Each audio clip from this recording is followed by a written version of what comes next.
Hey everyone, welcome back to How to Wave.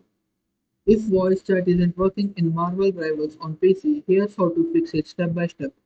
First, ensure the microphone is properly set up.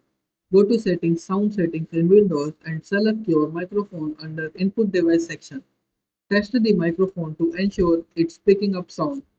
Next, check the in-game settings. Launch Marvel Rivals, open audio settings and verify that the voice chat feature is enabled. Ensure the correct microphone and output device are selected. If the issue persists, update your audio drivers, open Device Manager, expand audio inputs and outputs. Right-click your microphone and select Update Driver. Search automatically for driver.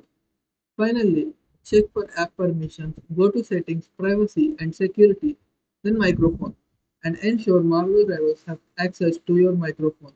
Restart your PC after applying these fixes, and your voice chat should work properly now. Thank you for watching How to Web. Like, share, and subscribe for more tips like this.